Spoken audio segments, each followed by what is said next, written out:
And for our final story of the day, the Trump administration told states they risk losing federal funding if they don't stop teaching students the country was founded on genocide and slave labor.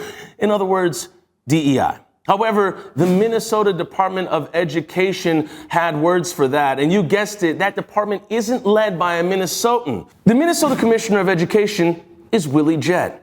Will he stay or will he go? We don't know. But we do know, Willie gonna tell you about yourself and the dumb that you said. He will.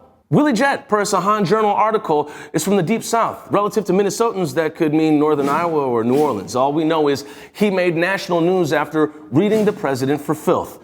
NPR writes, Willie Jett responded by telling federal officials the state already complies with federal civil rights laws and that the Trump administration did not have the power to unilaterally overrule the will of Congress. In other words, back the up.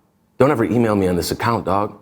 Never in your life. Call Congress if you want to see me, dog, but don't ever hit me on this email account again. In a letter dated this past Monday, he said the Trump administration was attempting to change the terms and conditions of federal financial assistance without formal administrative process.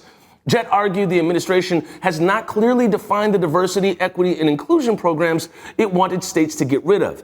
It also said the administration needed to go through proper legal channels. In other words, you want to change the terms, huh? You want to make me get rid of something you ain't even clearly defined, right? Okay, that's weird. Listen, boy, I am Michael Walls. You can't just throw me on some illegal back channel and expect an answer, okay? Try again. Try the again. Willie Jett clearly does not give a He sent out a public statement on all channels, making it very clear and very public that the Minnesota Department of Education will not bend the knee that easily. Look at that. That's the face of a D-line coach for a pro football team. Willie Jett ain't playing, y'all. He ain't playing.